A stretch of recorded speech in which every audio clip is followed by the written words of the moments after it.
Café da manhã na praia, título desta mensagem. Evangelho de João, capítulo 21, versículo 15 até o 17, lemos assim: Quando eles acabaram de comer, Jesus perguntou a Simão Pedro: Simão, filho de João, você me ama mais do que estes outros me amam? Sim, o Senhor sabe que eu amo. Senhor, respondeu a ele. Então Jesus lhe disse: Tome conta das minhas ovelhas. Evangelho de João, capítulo 21, versículo 15. E perguntou pela segunda vez: Simão, filho de João, você me ama? Pedro respondeu: Sim, o Senhor sabe que eu o amo, Senhor. E Jesus lhe disse outra vez: Tome conta das minhas ovelhas. Evangelho de João, capítulo 21, versículo 16. E perguntou pela terceira vez: Simão, filho de João, você me ama? Então Pedro ficou triste por Jesus ter perguntado 3 vezes: Você me ama? E respondeu: O Senhor sabe que eu amo, Senhor. E Jesus ordenou: Tome conta das minhas ovelhas. Evangelho de João, capítulo 21, versículo 17. Para introduzir aqui um pouquinho este sermão, Roberto contou que no verão passado ele e a esposa tiveram o privilégio de tomar café da manhã perto da praia, em uma praia nova aí. Foi maravilhoso, o ar puro, o calor do sol, tudo isso somado à atmosfera fizeram com que fosse um momento memorável para aquela ocasião, mas não poderia ser comparado a este evento, o qual a Bíblia fala, Jesus ressuscitado dizendo: venham e comam. Mas qual era o propósito desse encontro à beira-mar? Não era apenas para fornecer uma refeição para os discípulos, era para entregar uma mensagem muito importante. Tenho eu certeza de que o Senhor estava ensinando várias coisas a todos os seus discípulos por meio desse evento, mas o foco parecia estar em Pedro.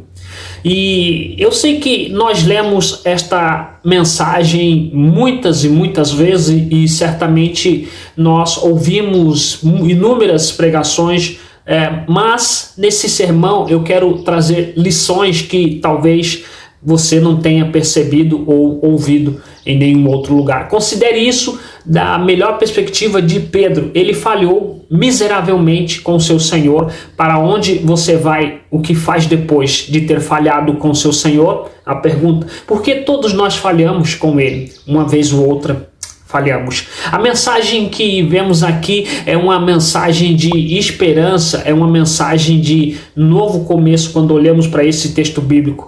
Foi um novo começo para Pedro e para nós quando falhamos com o Mestre.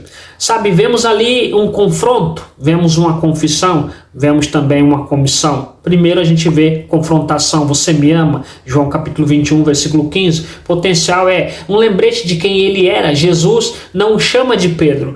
Pedro era o nome que Jesus tinha dado a ele no início de seu ministério, mas Jesus o lembra de quem ele costumava ser. O simples Simão, filho de Jonas, o filho de João. Simão, pescador de peixes, não o Pedro, pescador de homens.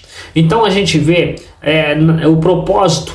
Um outro lembrete aqui que é bom a gente pensar, que ele deveria fazer. Observe comigo, o que está faltando? Não há condenação na mensagem de Jesus para ele, pois ele não precisava lembrar Pedro de seu fracasso. Jesus não precisava fazer isso. As ações de Pedro eram lembretes constantes de que ele não estava onde precisava estar, pois ele não tinha que voltar a pescar.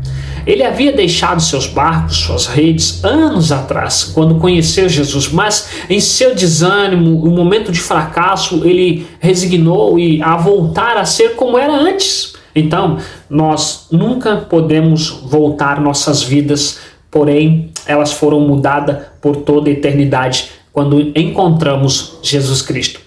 Prioridade, um lembrete aqui também, que é realmente muito importante. Ama-me mais do que estes? Foi a pergunta de Jesus. Muitas respostas que podem estar corretas. Estes poderiam ser os amigos, os familiares. Desde que Pedro havia retornado à Galileia, estas poderiam ser as coisas materiais de sua vida, como por exemplo a vida de pescador, barcos, rede, peixe, mas acho que este era uma referência aos outros discípulos. E a questão deve ser considerada como comparativa. Jesus estava perguntando: você me ama mais do que esses outros homens me amam?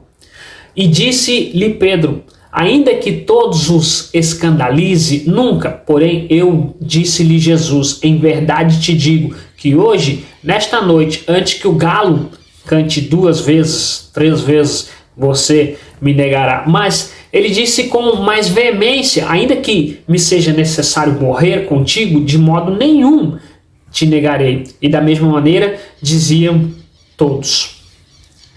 Marcos capítulo 14, versículo 29 e 31, narra para nós esta história. Foi Pedro que se gabou de que, embora os outros falhassem com Jesus, ele nunca ia falhar.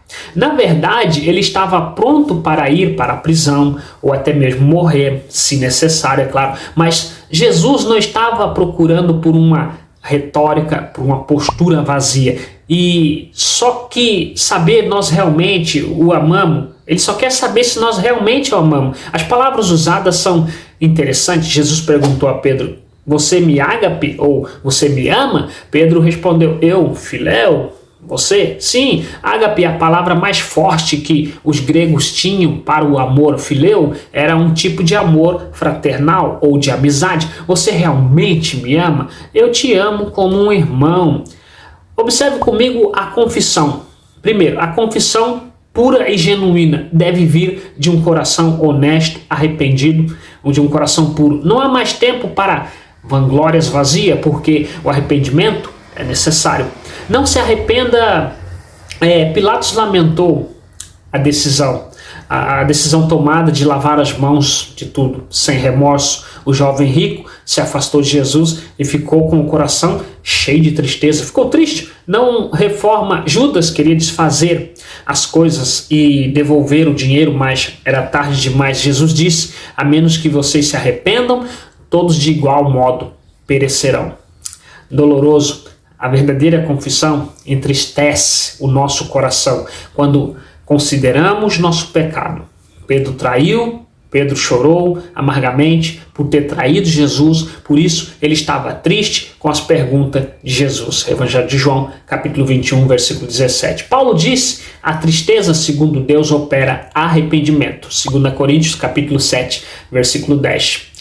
Agora observamos algo em público. Como a negação de Pedro foi em pública, sua confissão também deveria ser em pública. Jesus apareceu a Pedro em particular, de acordo com 1 Coríntios capítulo 15, versículo 5. Mas agora era a hora de lidar com isso publicamente. Agora, diante de os outros discípulos, Pedro é chamado a confessar seu amor por Jesus Cristo. Ele não teve problema para se vangloriar antes, mas agora, após o seu fracasso público, então era hora de confessar publicamente o amor a Cristo. Ouça a dor em uma voz, enquanto ele responde pela 3ª vez. Tu sabes todas as coisas. Evangelho de João, capítulo 21, versículo 17. Comissão. Jesus deu a Pedro algo para fazer. Jesus disse, alimente meus cordeirinhos, alimente minhas ovelhas, apacente minhas ovelhas. Essas não eram suas vocações originais. Ele tinha sido chamado para ser um pescador de homens, mas agora ele estava sendo chamado para o pastoreio. Ele falhou, mas não foi abandonado. Essa é a mensagem que observamos nesse texto. Observamos reconciliação, observamos novos começos, observamos segundas chances. Ao longo das Escrituras, encontramos pessoas que falharam, mas Deus as pegou e lhe deu outras oportunidades de servi-lo. Davi, Moisés, Jonas, Sansão e muitos outros. A mensagem da ressurreição é a mensagem de novos começos, novos caminhos. 2 meses depois, observamos na Bíblia que Pedro se levantaria e daria uma das mais memoráveis e de todas as mensagens do dia de Pentecoste. Milhares viriam a Cristo. Pedro seria usado por Deus de maneira tão poderosa e ele alimentaria as ovelhas e os cordeiros. Ele teria, portanto, um novo começo em Cristo Jesus. Aquele que havia negado a Cristo, agora proclamaria publicamente a Cristo. Muitas vidas seriam salvas. A conclusão aqui desse sermão no Evangelho de João, capítulo 21, é que precisamos Quando falhamos, o que precisamos? Correr para o Senhor. Precisamos de um novo começo, precisamos de uma nova chance. E Deus sempre nos dá uma nova chance. Recebemos o confronto, mas o amor, a confissão de um coração honesto, a comissão, voltar a servir o Senhor com enorme e santa devoção. É isso que eu tinha para falar para você, verdades bíblicas. Deus te abençoe. Se o futuro vier, eu venho aqui compartilhar contigo algo a mais da santa e gloriosa palavra de Deus. Não se esqueça, mesmo que você fale, mesmo que você erre, você vai ser chamado para perto, você vai ter o confronto, Deus vai te dar uma missão e você vai continuar trilhando nos caminhos que o Senhor preparou para você. Deus abençoe e um forte abraço. Até mais.